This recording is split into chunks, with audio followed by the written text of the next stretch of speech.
So that also pushes me to say, go and see it before you can't see it. Drive your car before you can't drive. Do the things you're going to miss when you only have one eye. And that's almost more pushing than the heart in many ways, because your heart, you kind of don't feel very often, but your eye is all the time, even when your eyes are closed. Welcome to Invisible Not Broken. Today, we're talking about growing up sick, having a public body, and adventuring. Our host, Monica, is joined by author Emily Falcon. Emily, I have been so excited to talk to you for so many reasons. I feel like there's just so much that we have in common, and I've been so excited to talk to another person who was a sick kid, and you wrote a whole book about it. Yes, thank you so much for having me. I did. I've been sick since I was born and diagnosed at 7 weeks old. Yes. I do have the upside for you that you didn't have to go through the merry-go-round of what could you possibly have, but that sounds horribly stressful. Do you want to tell everyone what you went through when you were 7 weeks old and what your whole family went through? That's a lot. Yes, because they did go through that merry-go-round. I had a heart attack at 7 weeks old. It was the one day as a baby that I cried, so my mom knew something wasn't right. But the doctors, of course, said babies cry. There's no need to bring a baby that's crying in. But the next day I vomited, so they let me come in and they listened to my heart and they said, oh, no, something's very wrong. And they sent me immediately to Massachusetts General Hospital, where they knew I was having a heart attack, but it did take a while to figure out my condition, which is called anomalous origin of the left coronary artery, alcarpa. You might think of the animal alpaca, and that's fun. It's very rare. About 1 in 300,000 have this heart condition, and before me, most everybody died, I was always told, so they really didn't know what to do with me, even though they might have known what was wrong with me. You are the youngest person to get gaslit by the medical community, as far as I know. That's an impressive thing to put on your resume. So what happened after that? Did you have to have like a neonatal surgery or? So since they were unsure, they consulted with other hospitals and doctors. And the doctors at Boston Children's wanted to do the surgery right away, but the Mass General doctors did not.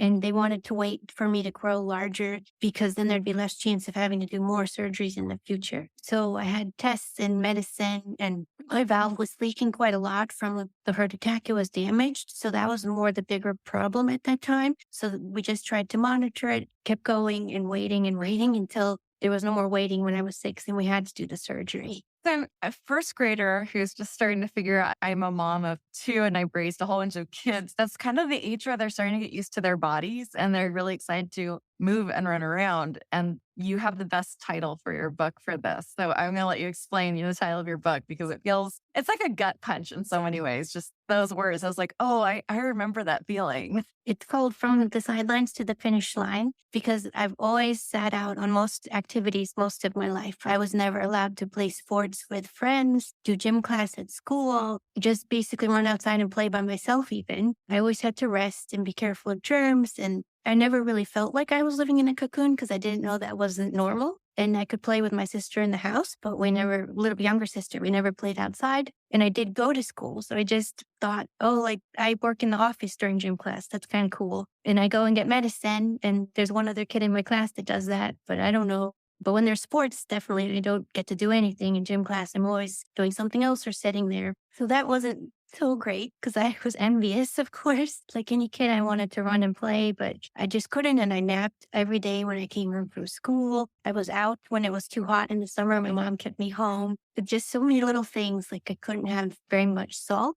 And so I could never buy my lunch at school. Just so many things you take for granted, I think, as a kid. Did it change your relationships with grown-ups because you were so, when most kids are socializing and learning how to bump into each other, you were removed from that and you were put in with grown-ups? Always. I've always been better friends with grown-ups than kids my age because I spent more time with them and they could understand my limitations better. Even though kids don't ask you and they don't push you or try to explain, it'd be kind of hard to say I can't go and play with you, whoever. So I would just be with the grown-ups and doing grown-up things like organizing the supply closet in the office, sending out mailings to my friends in class, official mailings from the office. So yeah, it was hard, but I had dolls. I could play dolls with them. I could watch TV with them. So I still had friends and people came over for my birthday parties and everything. Just didn't do active things. Was there anything that the adults in your life did when you were a kid that helped, that made it more manageable? Anything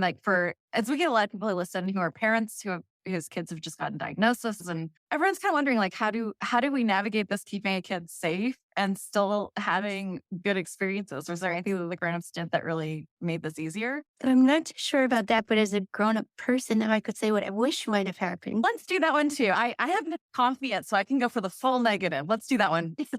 I wish that I had been treated more like, well, you could try that and see how it goes instead of just no, because it was never an immediate panic that I'm going to have another heart attack or I'm going to drop dead or something crazy is going to happen scary like that. I always knew when to rest if I had done something active. So I wish I had been told, you could try and kick the ball there, friend. And if it's too much, just stop. That's fine. And I think that a lot of cardiac patients now are told they can do that, which is great. And another thing I highly encourage is camp. I went to Open Hearts Camp, and I know there's not a camp for every condition, of course not, but there's a community where you could make friends with other people who have your condition. It's so great because the kids at camp and I felt like the one person who visited one day without a scar was the weirdo. If for once it wasn't us who were the weirdos with the strange bodies and the medicine and the limitations. And even I went to a camp that wasn't for Open Hearts children either, but just being free from the parents and being able to try things without the watchful eye, because you know your body, hopefully, by the time you can go to camp.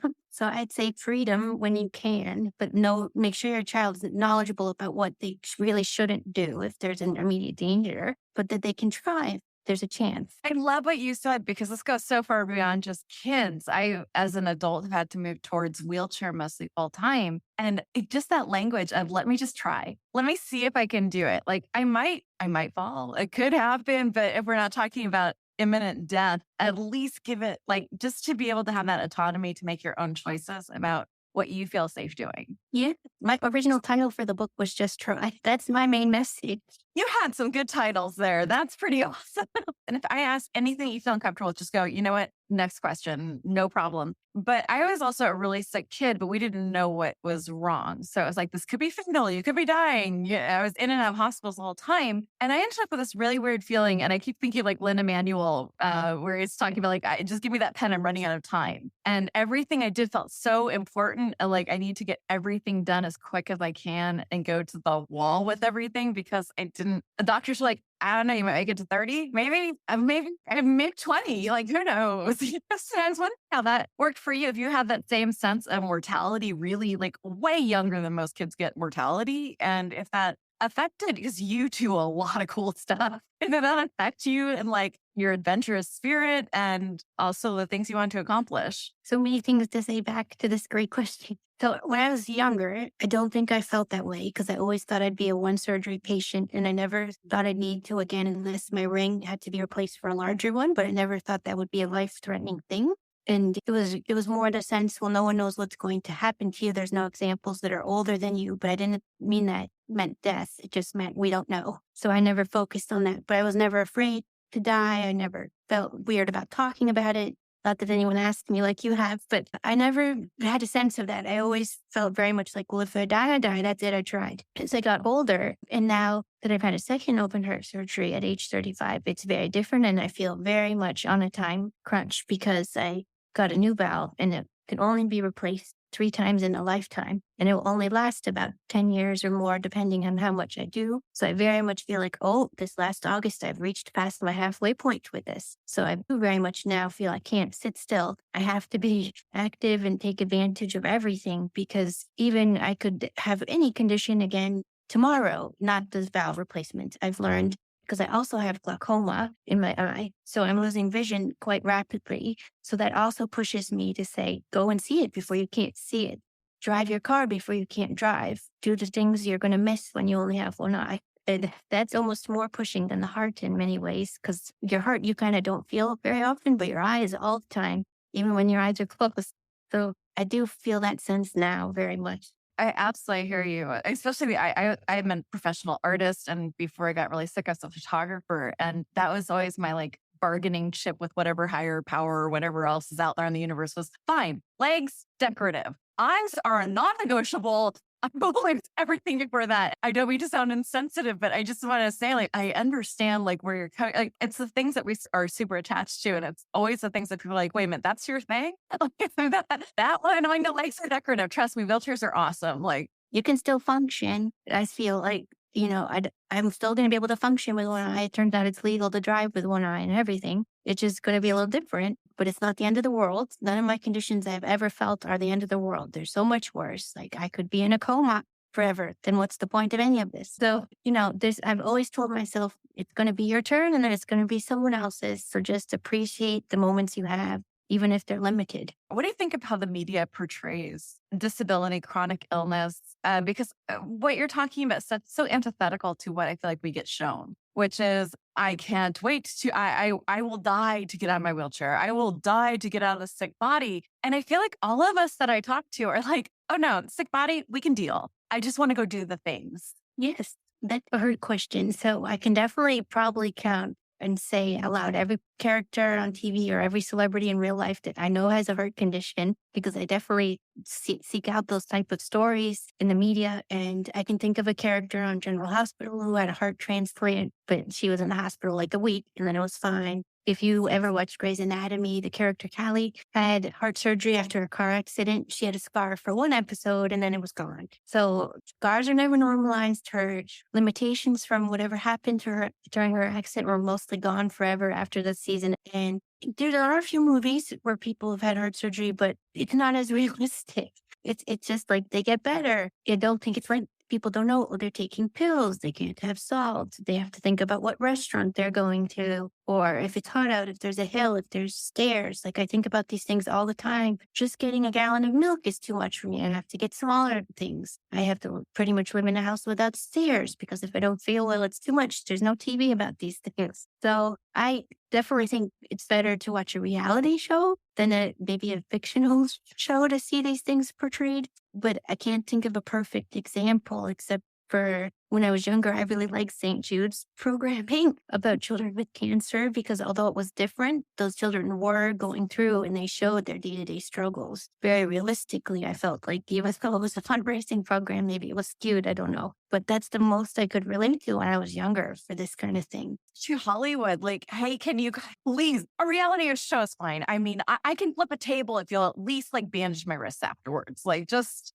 give us some actual representation so we can see this. Was there anything post surgery that surprised you? Oh, yes. My taste for food changed. So I really like root beer and now I don't like it anymore. I used to like mustard. It tastes funny to me. And I never liked drinking alcohol that much because it would make my heart beat funny and it didn't feel that good. And for a week or so after the surgery, all I wanted was alcohol, not to be drunk. I just wanted it. Who knows why? And the one thing that's persisted is I always want white breasts now. I don't feel all right. So those are very surprising things. No one ever explained what happened. We have had no idea. Speaking of having no idea, was there anything that you would like people to know about friends, family, people in their lives that they could do for someone post-surgery that would really make their post-surgery better and easier? I think cards, and I didn't really want to be on the phone. I didn't want emails or people visiting me. I don't like people to see me that way. But if you'd like it, of course, visit someone. I think that's a huge pick-me-up. My family came every day.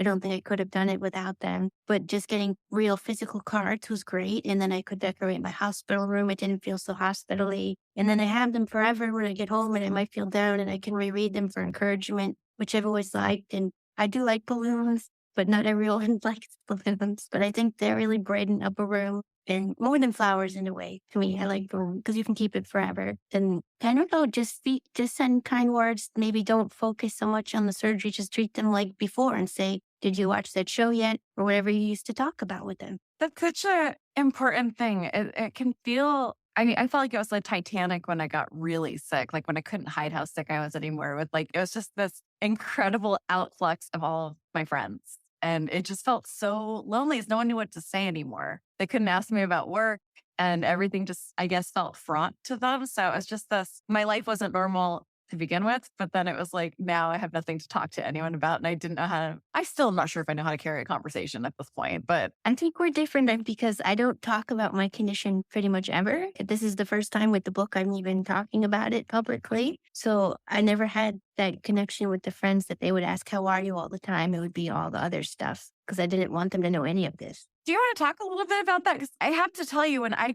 quote unquote came out of the closet, like, and it felt like that. It felt like I was going to lose my friends. It felt like I was going to lose my business. It felt like my kids were going to have to do this massive shift. And it was just this point that I could not hide. I literally couldn't hide it anymore. I was falling down at photo shoots. And it was the scariest thing I think I've done in a very long time was say, I'm disabled. And it was so like I was swearing. And I hate that the internalized ableism was so real to me. Can you talk about how you feel about that? Because I know this is very new for you. This is the first time you're actually openly discussing this. Are you worried about fallout? Oh, for sure.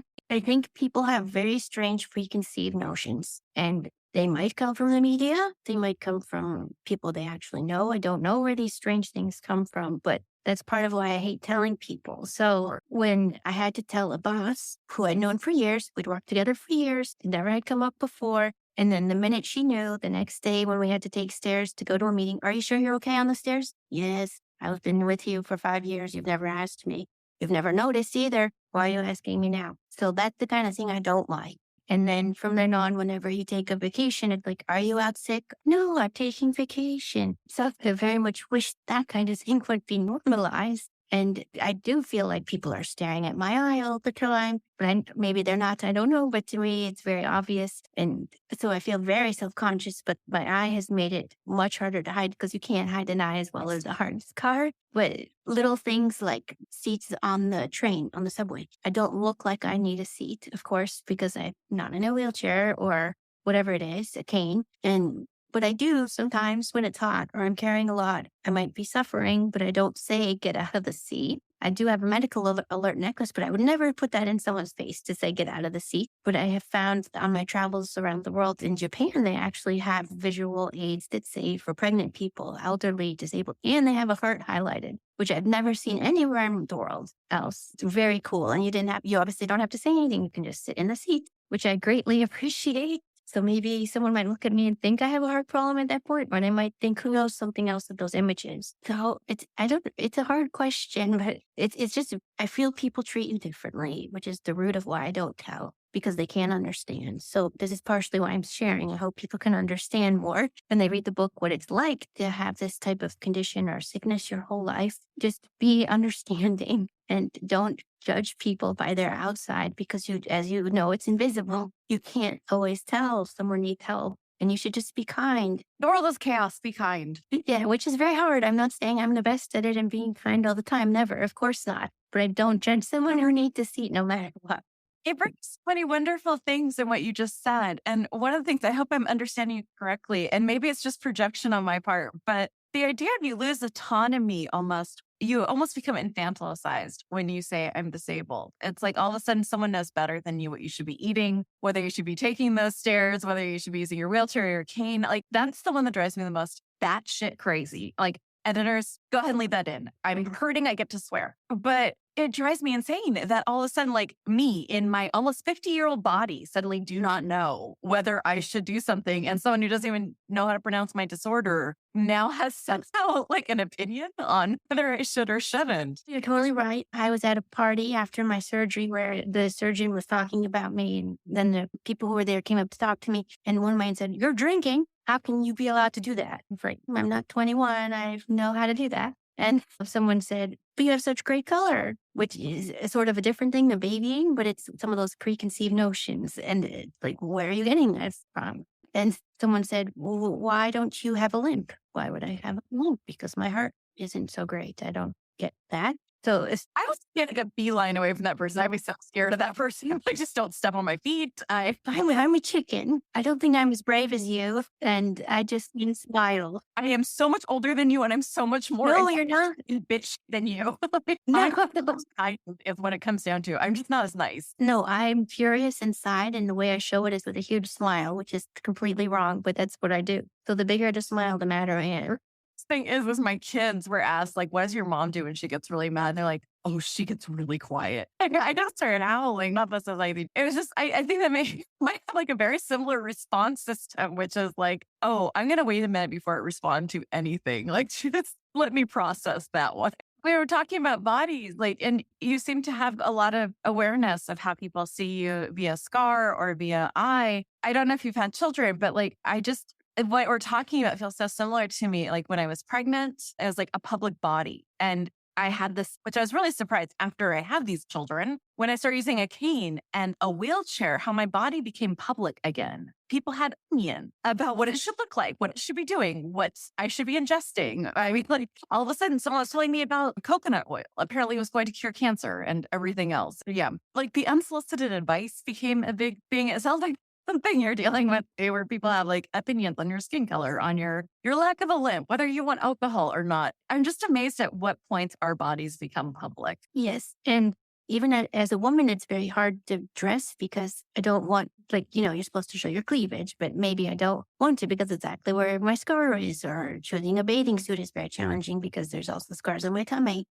And I don't want people seeing. I once went on a date in high school. The boy didn't know, of course, and it was at a pool. And he said, "What's that?" And I was like, "Oh, that's the first time I realized it was a problem and a sexual problem. I can't just go with someone to a bedroom because they're going to notice and I'm going to have to explain it, even though I don't want to, maybe." I do feel like you need to explain to dates or friends, and how do you go about that and decide when to? This is a big question we get in our community. And I am very lucky. I married my best friend. He knew everything before we even thought about dating. So I have no advice. So as I said, I'm very private. I try to wait to the last minute to tell someone unless I absolutely have to, because I've never actually had a problem where I actually need someone immediately. And I know I have my necklace, so I've never felt the need I must tell someone without a reason. So a friend, I might never tell. A work friend, I probably would never tell. And I would just say when I'm out for a procedure, I'm on a medical leave, and I wouldn't say why. And with the more like really good friends that aren't like work friend or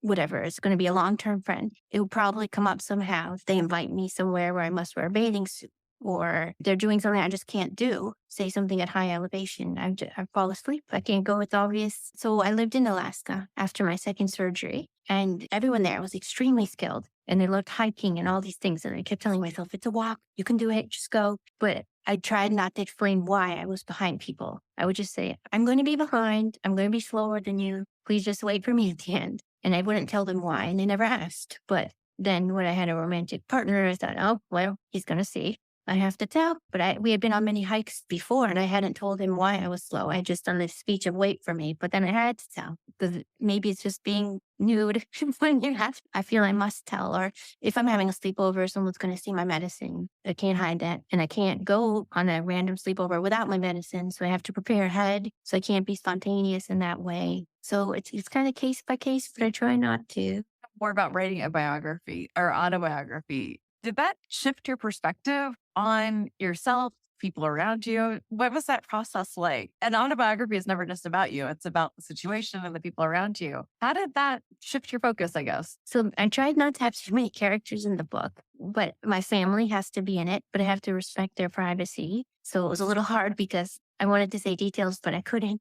And obviously a lot of this happened when I was little. I couldn't remember. So I read my dad's diaries and I would ask him for his memories. And I think it was very hard for him emotionally to go through all that again. So I had to be respectful of all that. And then my best friend from Open Hearts Camp, who also has a heart condition, helped me because she's in the book quite a bit, Mabel. And she's very strong. She never has hid her condition. She has no problem showing her scars or talking about anything. So I kept telling myself, be like her, be brave when I was writing, because I'm more like a robot and I don't want to talk about feelings. But I kept having to push myself and feel things and get them out. And now that they're out, I don't have to replay my memories in my head from when I was little anymore. I used to replay the surgery when I was 6 in my head quite often to just remember everything all the time. I didn't want to forget anything. And now that I've written it down, I don't do that anymore. So I think it's been very cathartic. Sounds like a release.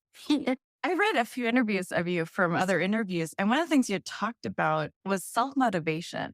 And I would love to hear a little bit more about that, if for no other reason than for advice. Well, gosh. So, I love TV. I want to sit on the couch and lay like a bum all the time. But I tell myself, get up. You don't know how much time you have. And even if it's just dancing to a song in the living room, it's something, because you might not be able to do that in the future. Or, I don't really like to read magazines. So read them while you still can, because it's going to be different with what. And I just focus on the time. You have a limited amount of time. Don't forget it. Even though you feel good right now, tomorrow you might not. even something as simple as COVID, which I was struck with for the first time recently, that knocked me out and it brought back a lot of feelings of feeling like I can't do anything. I'm never going to get better, even though everyone goes through COVID, it seems. But to me, it felt a big deal. And I was sure I'd have to go to the hospital. I'd never be able to handle it by myself. But I did. And I kept motivating every day, like, do one thing. Yes, you're sick, but you're going to get better.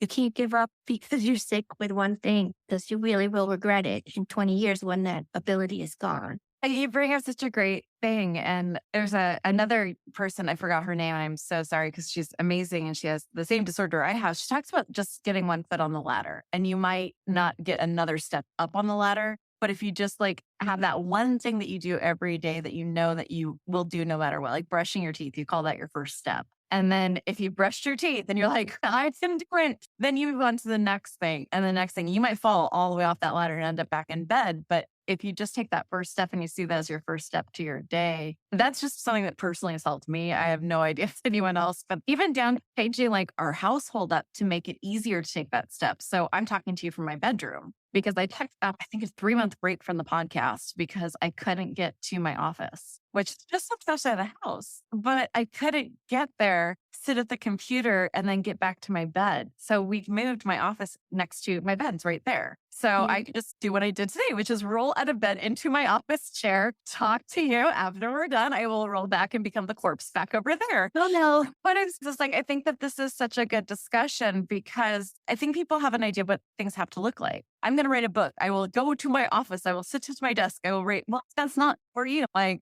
Yeah, no, I never feel that thing. I've never been so conventional that I feel everything has to be the set way. I'm never going to have a TV life. I'm never going to have a TV family or a TV house. I just have the things I like and I need, and that's enough for me. So I like sparkles. So if I don't feel surrounded by sparkles, I'm probably going to have a bad day.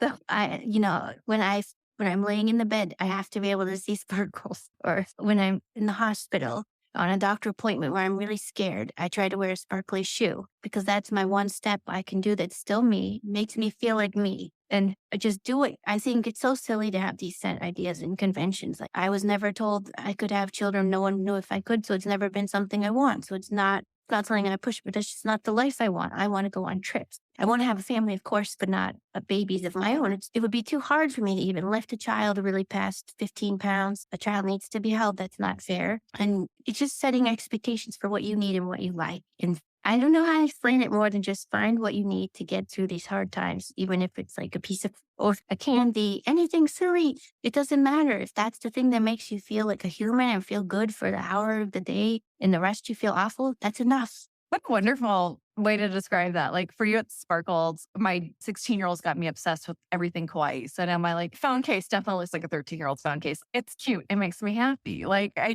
love what you're saying is that like you just find something that makes you feel delight and joy. And a human and like not a medical piece of experiment. Even if you're not in charge of your body or what's going to happen or how you feel and what the doctor's going to make you do, you still have that one thing like that is you. They can't take away. You know, as we're talking about this brings me back to what you had said about Japan, about that one little thing they did, which was the seat with the heart, with the pregnancy, with the like all the different things. You're at a point where you're at a crossroads. And I know when I became disabled, there were so many things that shocked me. I was like, wait a minute, that's a thing? I'm sorry, wait, what? This would have been so much easier if this was different, like just having that signage. And for you, it's magazines. What can you see right now that you know is going to be a problem? And what do you hope could actually solve that problem that society could take on? Well, always escalators are always quite helpful. And there's only a stair or a hill. I really enjoy those. And air conditioning is a huge help when it's available. Let's see, public transportation that doesn't have stairs to get in. Because some parts of the Boston subway, you must take the stairs. And it's very hard for me when I have a suitcase and no one gets up to help you, of course. For me, those are the biggest challenge. And now that we have home delivery of groceries, that's actually a huge step in the right direction because I don't have to carry everything in anymore. And that's been great, a huge benefit. And eye-wise, I'd say just patience, like people, because I've noticed a little bit when I'm outside, I might not see someone to my side anymore and I might walk into them or whatever it is, and just have patience and know that I didn't do it on purpose because it looks like I have an eye that works, but you can't tell. Of course, it's not clouded over. So it's a little hard, and I have to wear sunglasses. I noticed at the office the other day for the first time, the light was really bothering me. And when people say hurtful things like, Or are you a movie star? Are you a vampire? Why are you wearing those? Like, just don't say those kind of things. Leave it alone and treat your friend as they are not wearing sunglasses because they probably don't want to talk about it. You're much nicer than I am. I could absolutely go into drinking blood jokes immediately. I can't think of those things fast enough. I'm much meaner than you. I swear you were very nice. You should see me at the front desk. I'm a project person, not a people person. Feel that. So I'm running out of time talking to you and I want to like kidnap you all day. And so I'm just trying to think of like, what's the best thing to possibly ask you? And I'm going to ask you about your adventure prep because I'm obsessed with your adventures. The pictures of you hanging out with wolves. I mean, I have my own little personal lap wolf with 105 pounds, but you actually get to go hang out with real wolves. You've been in Alaska, like you've done so much. And I just kind of want to hear about like, how do you prep for adventures? Like, what do you do? As I am desperate to travel again. So it depends on location. If it's USA, I probably don't do super a lot. But if it's overseas, I do a lot because you're going to be without your phone, perhaps. You're going to be without the internet. You're going to just be in a place you need help, perhaps. So I first start by Googling the heart and eye centers of each place to make sure they're capable, able to maybe sort of help me or help me enough to get me on a plane to get me out of there. I always get travel insurance with medical evacuation coverage that allows me to choose my hospital of care so that I can come home where I want to come to which doctor. That's the most important thing to me because I hate explaining my conditions and no one understands when I say it anyway. So I pay whatever it takes to get that insurance. And sometimes I need to ask my doctors if I can even go, because even though I found other doctors, it doesn't mean they would trust me to be allowed to go there. So, for example, I always have grown up wanting to go see the mountain gorillas in Africa. And all my life, I thought there's no way in the whole world I'll ever be able to go up that volcano, the heat, the hill, everything being far away from the doctors, remote. I was always told remote is a big no-no. And once I had the second surgery, I thought, I'm going. That's it. But of course, I couldn't just say that and go. I had to ask the doctor for permission. I had to train on the stairs for weeks and months. And because of COVID, the trip was postponed, so I actually had years to practice. But, it takes preparation. I can't just roll out of bed and climb a volcano. And I've printed so many documents of like EKGs, which are like showing my heart rhythm. So that if something's wrong, they'll see a standard of what was okay and what wasn't. I have lists of my medication. Oh, I translate all of my doctor's names and allergies into whatever language I'm going. And I have a printout of that with me at all times. So I can point and never have to say anything. And what else do I do? I carry an encyclopedia in my purse because that's the biggest thing I can think of besides my medical alert necklace. That if it's this different language, just point and get help. Because everyone kind of recognizes medical alert, which it turned out they didn't in Africa, but I didn't need it. It was okay, but it was very difficult. No one there could understand heart conditions. It was very hard to explain why I need to be at the back of the pack.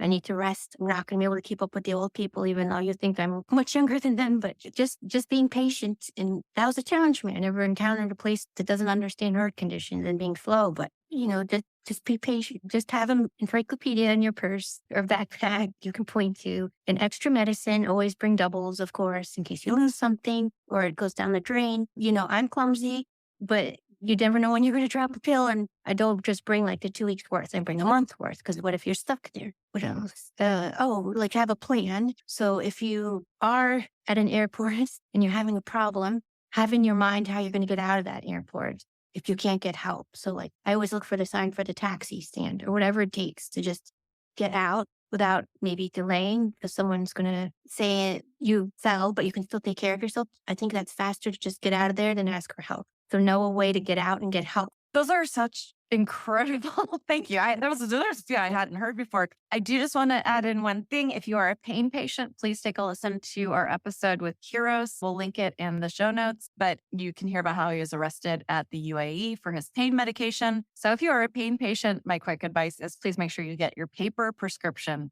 to bring with you. Do not leave without your paper prescription. I went there and I was very concerned they'd take my medicine. You can Google the list of medicines you are allowed in the UAE and every ingredient, which I spent time on because I was scared of that exact same thing. And when you said put your pills in a bottle, I would never do that. Keep them in the original prescription bottle. Exactly. They look fishy otherwise. And in a country like UAE, they will call it out. Well, I used to take them out, but now I never do. Yeah, thank you so much. That's really great advice. We have run out of time and I dislocated my tibia. So please, it's fine. I swear this happens daily. I just wasn't expecting it to happen while I was sitting still talking to you. I thought I had at least to move for that to happen. But no, by the way, I do love your TARDIS nail color. That is the cutest nail polish I have seen. Thank you. They're sparkles. If I didn't bite my nails, I could have pretty. No, this is the cure. I used to buy too, but these are stickers. Yeah, everyone tells me to do that, and they aren't even long enough to put stickers on. It's depressing. My daughter is always mad at me about this because she has the most beautiful nails. She likes to rub it in my face. Very cute child. Teenagers are the best. So I have one question left for you, which is, what is your one purchase under $100? This is my favorite question because it gives me so much advice, and I spend way too much money on this question, but I can't resist. Is there anything under $100 that you bought that was like, yeah, this was worth the money? Like for medical things or personal things? Literally anything. Oh gosh. I'll tell you mine, which is I got this, and I'm not sponsored, I swear. Serta, and I talk about this way too much. I got a Serta bed mattress that's actually a complete heating pad. So my whole bed is now a heating pad whenever I want it to be. It was $100. It was so freaking worth it if you have muscle pain. Okay, I thought of one. So when it's hard to breathe, it's better to be propped up, and pillows don't always cut it. So a wedge pillow is great. After I came home from the hospital, you can get it at Walmart. We had to run out and get one because we didn't know I feel that way. And the wedge pillow will keep you propped up in a comfortable way in a bed that doesn't adjust. And it's cheap. And I wish I'd had it when I had COVID because breathing on those pillows was not fun. And it's at my parents' house. And I wish I had that pillow sometime. Second that. And we have one with like a little pocket next to it so I can keep the remotes in it, which is So cool. Oh, what great advice. Emily, I hope you come back and talk to us again. I still have so many questions I want to ask you about everything from travel to your writing, but this was such a treat to chat with you. Everyone, the general rules apply. Be kind, be gentle, be a badass. Check out this incredible autobiography. I certainly can't wait. Emily, thank you so much for being on the show. Thank you for having me. Thank you for joining us today. To find out more about today's episode, including show notes, transcripts, and more, please visit invisiblenotbroken.com. Please rate and review us on Apple Podcast, Spotify, or wherever you listen to podcasts. You can also support this show by heading over to our Patreon or by sharing these episodes. We are non-advertising, and our growth is thanks to you listeners. Thank you to our hosts Monica and Emily for a great discussion. This episode was edited by me, Luke Spine. Last but not least, be kind, be gentle, and be badass.